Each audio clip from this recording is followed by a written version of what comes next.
Le droit à l'éducation est un droit fondamental consacré par les textes de la République, notamment la Constitution, qui accorde le droit à tout citoyen de pouvoir bénéficier, de se scolariser, de s'informer, de s'alphabétiser. Donc le droit à l'éducation est un droit fondamental et il est impératif à ce que l'État puisse assurer ses droits à ses citoyens. Dans le contexte tchadien, parlant de fondements juridiques, on doit d'abord commencer par la Constitution.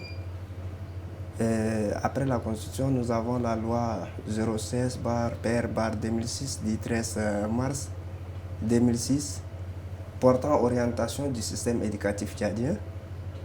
Et notamment, la Constitution renvoie à certaines normes et certains textes internationaux, à savoir la Déclaration universelle des droits de l'homme,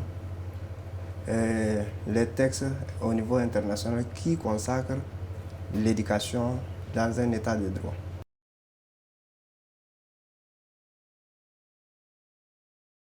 Au Tchad, l'État met en œuvre le droit à l'éducation par plusieurs mécanismes. D'abord, en premier lieu, c'est de pouvoir offrir le service éducatif lui-même, d'où la création du ministère en charge de l'éducation et de la promotion civique. Ensuite, il y a d'autres textes qui ont été pris pour donner la latitude aux particuliers de pouvoir créer des établissements d'enseignement afin de pouvoir offrir les services éducatifs.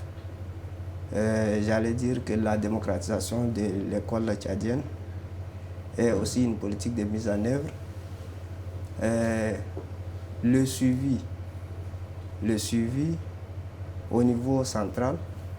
J'ajoute à cela la décentralisation, puisque la décentralisation, on a donné plus d'autonomie aux entités locales décentralisées de pouvoir mettre en œuvre leur politique éducative.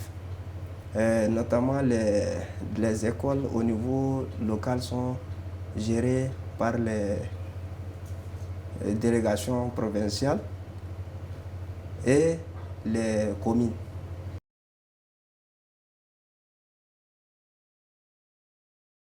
Les institutions qui contribuent à la promotion de la scolarisation sont d'abord en premier lieu le ministère de l'Éducation nationale et de la promotion civique, les établissements privés, les établissements publics d'enseignement notamment, les associations de la société civile, les organismes non gouvernementaux.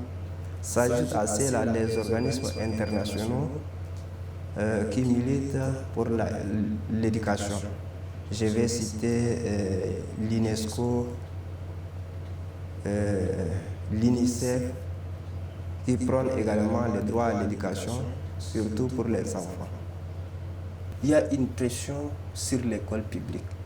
Vu l'accroissement de la population, vu le manque des infrastructures scolaires, vu le manque de moyens, l'État n'a pas pu mettre tout à l'œuvre afin que chaque enfant ou chaque citoyen puisse bénéficier d'un cadre éducatif adéquat. C'est pourquoi l'État étant comme personne morale de droit public, on dit l'œuvre humaine n'est jamais parfaite, l'État ne pourrait pas s'autosuffire à lui-même, donc par conséquent, il faut que les personnes privées puissent aider l'État à mettre en place des infrastructures à caractère éducatif afin de pouvoir résorber le problème de la pression sur les écoles publiques. Et s'ajoute à cela les organismes de la société civile qui participent pleinement à la mise en œuvre de cette politique.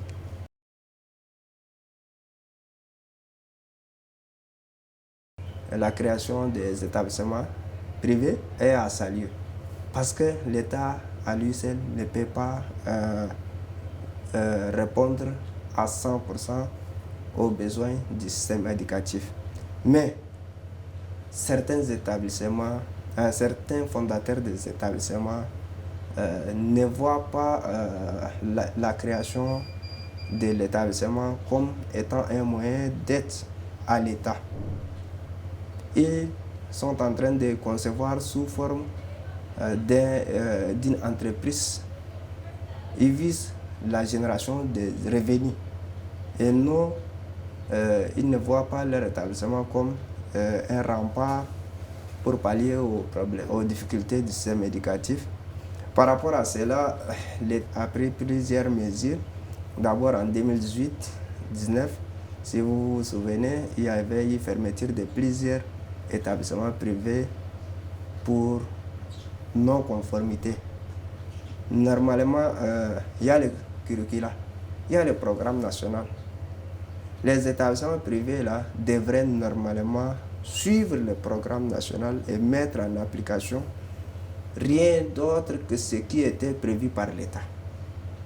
Mais certains établissements, ils ont leur manière à eux, ils enseignent comme ils le veulent sans toutefois suivre le programme fixé par le gouvernement. Donc c'est ce qui a fait qu'en 2018-19, il y avait eu fermeture de plusieurs établissements. Et si vous vous rappelez, le 4 mars 2023, le Premier ministre Saleh Kebzabo a pris un arrêté pour suspendre la création des établissements privés pour une période d'au moins 2 ans. C'est encore en vigueur jusqu'à l'heure où nous parlons. C'est une façon de permettre à l'État de pouvoir bien contrôler les établissements privés déjà créés afin d'évaluer les besoins et de pouvoir donner de nouvelles autorisations. Mais ce n'est pas du tout possible qu'on puisse confier une des tâches plus grandes comme l'éducation à des personnes privées sans toutefois les contrôler. Il est du devoir de l'État de pouvoir contrôler comment est-ce que ces établissements fonctionnent, comment est-ce que les enseignants dispensent les cours, quels sont les profils maintenant des enseignants recrutés. Ce sont ces genres des éléments-là qui permettent à l'État de pouvoir affirmer que tel établissement est en règle ou tel autre n'est pas en règle. Donc, il est obligatoire à l'État de pouvoir mettre en place des politiques de suivi, des contrôles permanents, réguliers, afin de pouvoir savoir quel est le produit que ces établissements mettent à la disposition des citoyens.